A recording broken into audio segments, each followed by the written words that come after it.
ఈ ముఖ్యమైన డిమాండ్ మీకే ఒకే ఒక్కటి. ఇదే ఈ వేలెప్పుడూ ఉపయోగించేదే. వేలెత్తి చూపడానికి, ప్రతిదాన్ని ప్రశ్నించడానికే.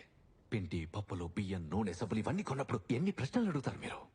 ఈ పిండిలో కల్తీ లేదు కదా, ఈ బియ్యంలో రాళ్ళు లేవు కదా, ఈ సబ్బు నురగ బాగొస్తుంది కదా, మోటార్ సైకిల్ తీసుకున్నప్పుడు అన్నా దీని మైలేజ్ బాగుంది కదా, దీని ఆఫ్టర్ సేల్ సర్వీస్ బాగుంటుందా? ఒక చిన్న పెన్ను కొన్నప్పుడే ఎంత బేరమాడతావో, దానికోసం ఎంత ఆలోచిస్తావో, అన్ని చోట్ల ఎన్నిసార్లైనా ప్రతి దానికోసం ప్రశ్నిస్తావు. ఒక్క విషయంలో తప్ప, వ్యవస్థని ఎన్నుకునే సమయంలో తప్ప.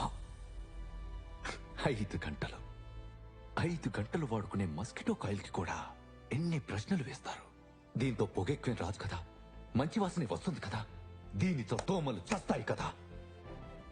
కానీ 5 సంవత్సరాల వరకు మీరు ఎన్నుకున్న వ్యవస్థను మాత్రం ఒక్క ప్రశ్న కూడా అడగరు. ఒక్క ప్రశ్న కూడా అడగరు. అందుకే ఇదే నా డిమాండ్.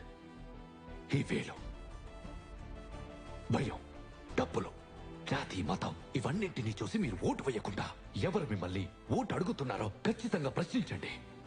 అడగండి, వచ్చే 5 సంవత్సరాల్లో నాకేం చేస్తారని,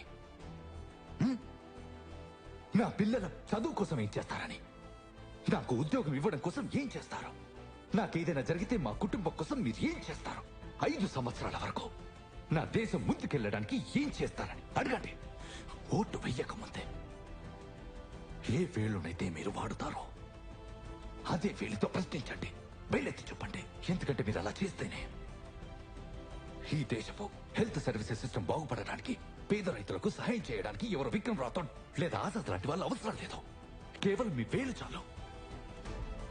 ఎందుకంటే మీ వేలికి చాలా బలం ఉంది. మీకు తెలుసా, ఈ డిమాండ్ నెరవేర్తే ఎవరికి స్వేచ్ఛ దొరుకుతుందో?